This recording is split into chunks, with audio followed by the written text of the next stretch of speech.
બે પાકા મિત્રો, એમાં એક મિત્રને કારણોસર કોઈ ગુનો એની માથે લાગુ પડ્યો અને સજાઈ મોત, ફાંસીની સજા મળે છે. જે દિવસે એને ફાંસી છે તે દિવસે એના મિત્રો એને મળવા જાય છે, એનો મિત્ર એને મળવા જાય છે.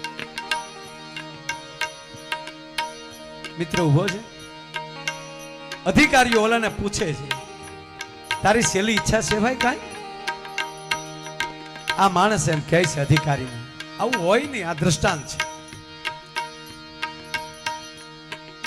સાહેબ, નાનો હતો મારા માવતર ગુજરી ગયા, મારા પિતાજી ગુજરી ગયા, મારી માં એક જ છે, બીજું કોઈ સંતાન નથી મારી માં, હું એક જ દીકરો.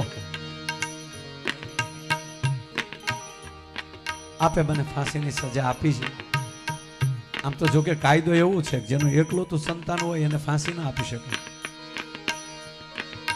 પણ એના જો લગ્ન થઈ ગયા હોય, એની ઘરે કોઈ સંતાન થયું હોય, વારસદાર રહી ગયો હોય, તો પછી સજા થઈ શકે. આવું એક કાયદો, દિલીપભાઈ તો કાયદાનું જાણતો એટલે આપણે એમાં બહુ ન જવાય, પણ આ એટલે કહો આ દ્રષ્ટાંત છે.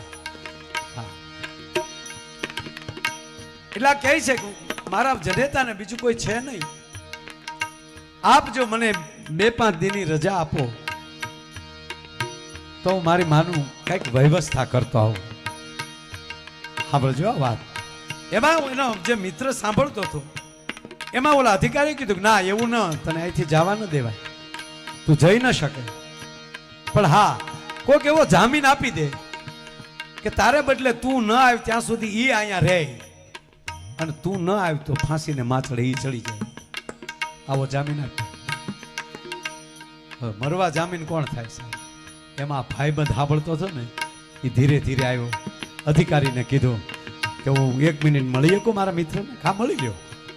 એને ખંભે હાથ દઈને એનો મિત્ર બોલ્યો, અમે મરી ગયા, તારી જનેતાની તું ચિંતા કરજો. આજ હું તને વચન આપું, તારી જનેતા એ મારી જનેતા. જા, મારી માં ભૂખી રહી તો તારા માં ભૂખ્યા રહે. છતાં તને વિશ્વાસ ન આવતો હોય તો લાઈવ સ્ટેમ્પનો કાગળ હું સહી કરી દઉં, તું તારી જનેતાને મળી આવ. તું આવ ત્યાં સુધી હું જેલમાં હું રહીશ.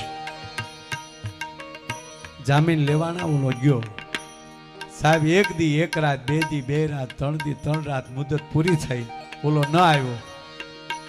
છેલ્લે 5મે દિવસે એને ફાંસી દેવાની હતી. 5 દી પૂરા થયા અને આને કીધું કે હવે ફાંસી એટલે તારે ચડવાનું, તારો ભાઈબંધ તો ગયો, એ આવ્યો નહીં. સાહેબ એને હાથકડી નખાણી, ફાંસીના માચડા પાસે લાવ્યા, ગાળિયો થોડોક આગો હતો, નાની આંખમાં આહુડ આવ્યા. ત્યારે અધિકારીઓએ કીધું પેલા જામીન છે ને હવે હું રોવા બેઠો છું.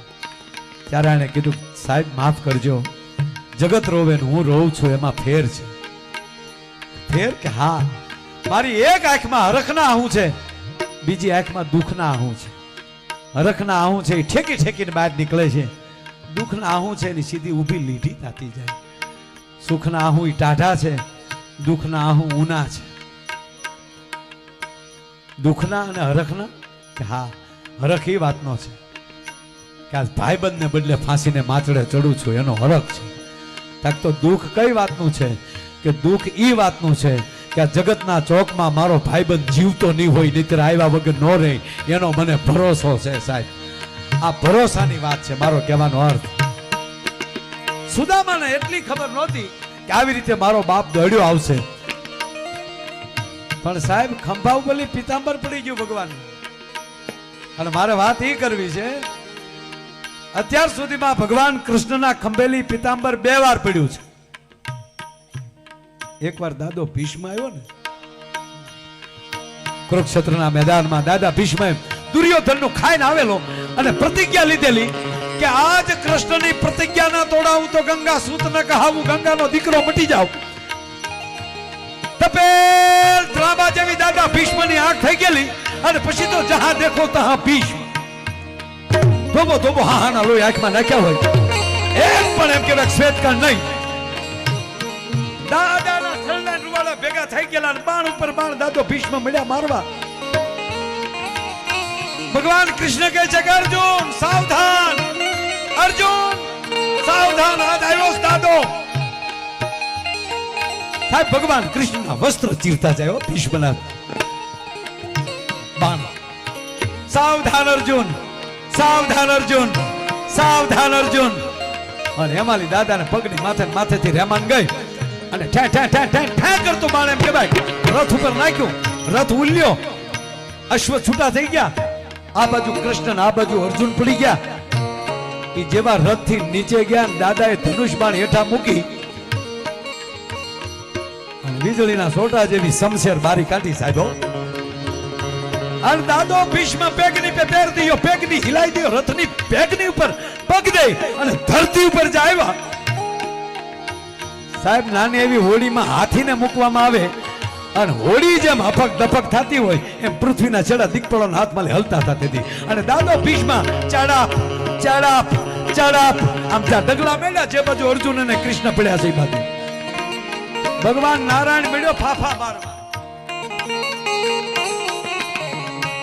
ગોપા મધુરા ગોપા મધુરા મદનમ મધુરમ હલનમ મધુરમ. કાંઈ મધુર નહોતું દેખાતું ત્યારે. ફાફા મેળ્યો મારવા. અર્જુન અર્જુન અર્જુન. પણ દાદો હાથમાં તલવાર અને ડગલા માંડ્યા. ચડાપ ચડાપ ચડાપ. પીતાંબર પડી ગયું. આજે ધરતી પીતાંબરને ઠપકો આપે છે.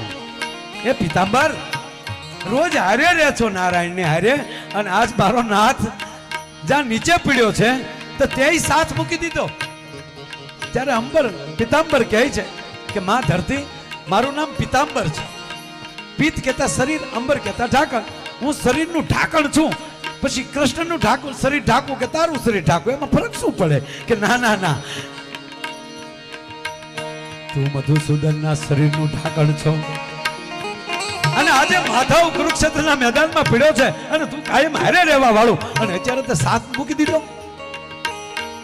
માં ધરતી મેં સાથ નથી છોડ્યો તો રોજ હારે રહેતા હોય ને એને ક્યારેક હટી જવાય.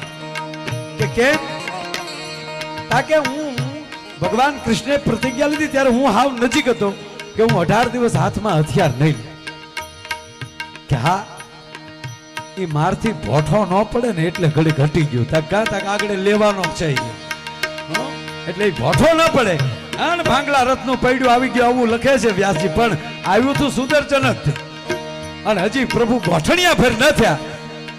નારાયણ ઉભા થવા ગયા હતા તો ભીષ્મ તમામ હથિયાર છોડી ત્રાહિમામ શરણાગત છું. બસ મારા બાપ તારી પ્રતિજ્ઞા તૂટી ગઈ. ત્યારે કૃષ્ણ કહે છે કે હે દાદા મોહી પ્રતિજ્ઞા તો હે કાજ. મેં પ્રતિજ્ઞા તોડી હોય તો મારો ગંગાનો દીકરો એમ કે હું ગંગાનો દીકરો મટી જાવ કે મારે તને ગંગાનો દીકરો નથી મટાડવો એટલે મેં પ્રતિજ્ઞા તોડી છે. આ પીતાંબર ક્યારે પડી ગયું હતું? બીજી વાર પીતાંબર પડ્યું છે દ્વારકાની બજારમાં. દાદા આજે ઉઘાડા ડીલે ધડ્યો આવે છે કૃષ્ણ. આજે ફરીવાર ધરતીએ પ્રશ્ન પૂછ્યો કે પીતાંબર આજે કેમ તું પડી ગયું, આજે કેમ હટી ગયું? કે માં રોજ હારે રહેતા હોય ને પણ વર્ષોથી પછી ભાઈબંધ કોક આવતો હોય ત્યારે આવરણ ન રહેવાય, વચ્ચેલી હટી જવાય. ભલે હૃદય યાદ મળી લેતા એટલે એનો મૂળ ભાઈબંધ આવ્યો છે એટલે હું હટી ગયો છું સાહેબ. એટલે કૃષ્ણ કહે નામ રે સુણીને વાલો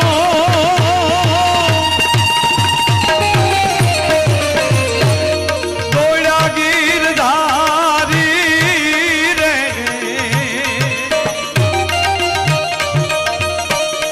વિકમે લીધા રે એકદમ તેડી રે આહુડાયા.